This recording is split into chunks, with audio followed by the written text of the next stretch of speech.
আসসালামু আলাইকুম। আশা করি সবাই ভালো আছেন। আজকে যেই প্রজেক্টটি রিভিউ করব সেটা হচ্ছে আগা খান একাডেমি। এটি হচ্ছে আগা খান ফাউন্ডেশন সংস্থার একটি প্রজেক্ট, ঢাকা বসুন্ধরায় অবস্থিত।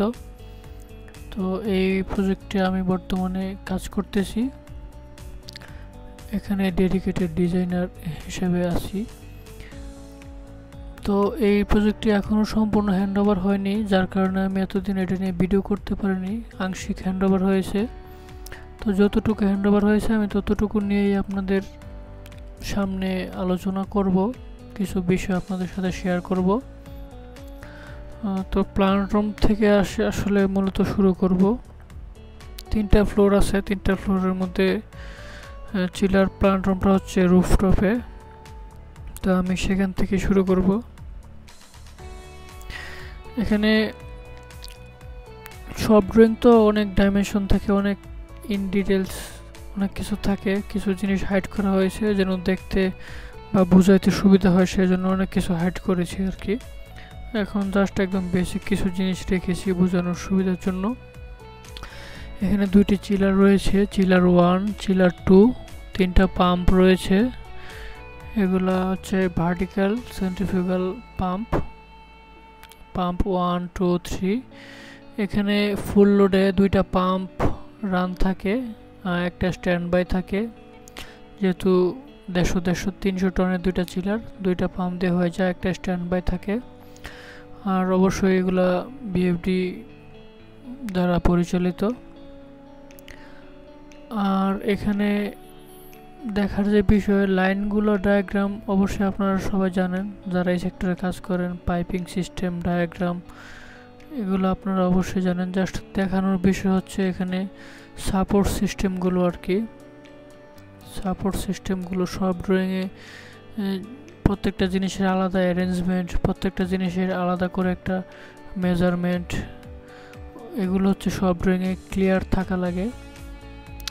যেমন এদিকে হচ্ছে এটা শেফট, এই শেফট দিয়ে ফ্লোরের নিচে রাইজার গিয়েছে আর কি। আর এদিকে ফ্রেশ এয়ার ডাক্ট গিয়েছে। এখানে একটা ফ্রেশ এয়ার এইচও আছে 2600 CFM এর, তো সেটা থেকে এই রাইজার হয়ে গ্রাউন্ড ফ্লোরে কিছু গিয়েছে। আর বাকি যে CFM2 সেটা এখানে একটা ড্রামা রুম আছে, সেই রুমে আর কি দেওয়া হয়েছে ভ্যাবের মাধ্যমে। আর ভ্যাবের মাধ্যমে দেওয়ার কারণটা গত ভিডিওতে আপনাদেরকে বলেছি, যেখানে ফ্রেশ এয়ার লোডটা ভেরিয়েবল থাকে সেখানে ভ্যাব ইউজ করতে হয়, কখনো কম কখনো বেশি, তো সেজন্য ভ্যাব ইউজ করতে হয় আর কি। তারপরে এখানে প্লান্টের পাশে রয়েছে এক্সপানশন ট্যাঙ্ক, যেটা পাম্পের সাকশনে কানেক্টেড থাকে। তারপরে আবার ইন ফিউচার যখন প্লান্টের মেনটেনেন্স সার্ভিসিং প্রয়োজন হবে, তখন যেই প্লান্টের পাইপিংয়ের যে ডিস্কিলিং করা হয় তখন কেমিক্যাল ডোজিং করতে হয়, তো কেমিক্যাল ডোজিংয়ের জন্য কেমিক্যাল ডোজিং পট ফিটার রয়েছে আলাদা করে। সবগুলোই ভাল্ব দেওয়া, আলাদা সেপারেট করে ভাল্ব দেওয়া। আর এগুলোর প্রত্যেকটারই আমি যতটুকু আমার কাছে আছে আমি ছবি অ্যাটাচ করে দিব দেখার জন্য আপনাদের সুবিধার্থে। প্রত্যেকটা জিনিসই আলহামদুলিল্লাহ আমরা যতটুকু সম্ভব চেষ্টা করেছি একদম ড্রয়িং অনুযায়ী করার। কিছু জিনিস হয়তো সাইট কন্ডিশনের জন্য এদিক সেদিক হয়েছে, তবে 95% এর মতো আমরা সব ড্রয়িং অনুসারে আমরা কাজটা সম্পন্ন করতে পেরেছি। আপনারা সেটা ছবিগুলো দেখলে বুঝতে পারবেন। তো প্লান্ট, ছোট প্লান্ট, 300 টন 2টি চিলার, তবু কাজের পরিসর অনেক বেশি, অনেক বড়, যেহেতু মাল্টিন্যাশনাল একটি কোম্পানি, তাদের অনেক স্ট্যান্ডার্ড মেনটেন করতে হয় অনেক বেশি। আর এখানে সবচেয়ে বেশি যেটা বিড়ম্বনা সেটা হচ্ছে RCP অর্থাৎ রিফ্লেক্টেড সিলিং প্ল্যান, ওই অনুযায়ী এখানে কাজ করতে হয়।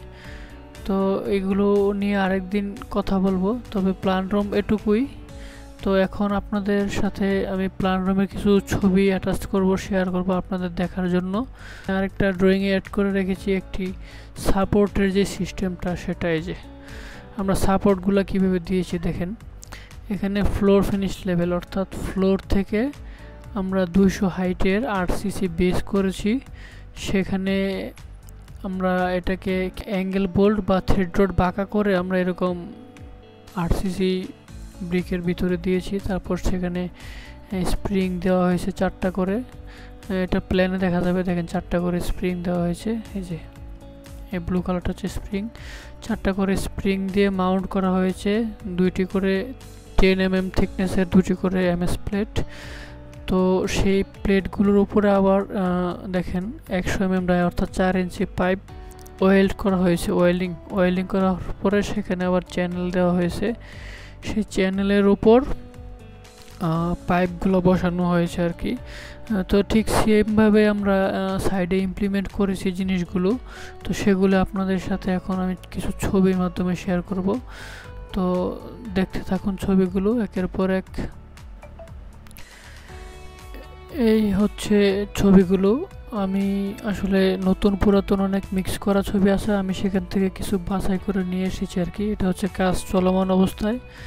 দেখেন এখানে 2টা পাইপ কমন করা আছে, অর্থাৎ আমরা যখন পানি সার্কুলেশন করাই পাইপ ক্লিনিংয়ের জন্য তখনকার ছবি এটা।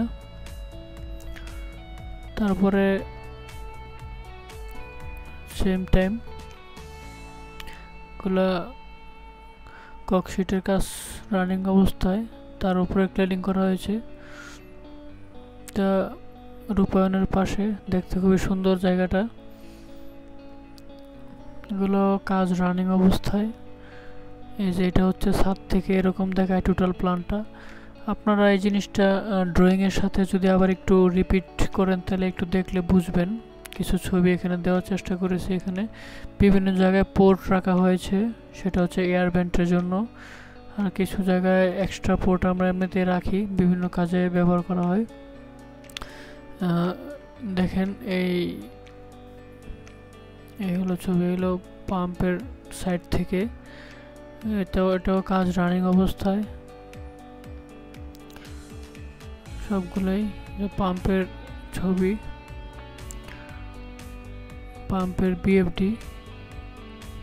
এগুলা আপনারা একটা জিনিস খেয়াল করলে দেখবেন যে আমাদের যেহেতু আমরা ড্রোন ফুটেজ নাই আমার কাছে, থাকলে আপনাদেরকে আরও সহজে দেখাতে পারতাম। এই ছবিগুলো দেখেন, তারপরে আমাদের ড্রয়িংটা দেখেন। যতটুকু সম্ভব আমরা চেষ্টা করেছি। এখানে দেখেন এই যে আমরা ক্যাডে যখন যাই,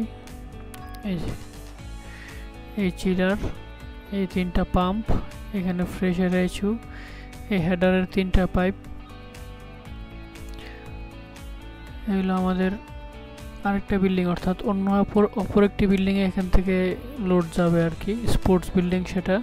সেটার কাজ অবশ্য চলমান, মানে একটা প্ল্যান্ট রুমে থেকেই 2টা বিল্ডিং অপারেট করা হবে, পাশাপাশি 2টা বিল্ডিং।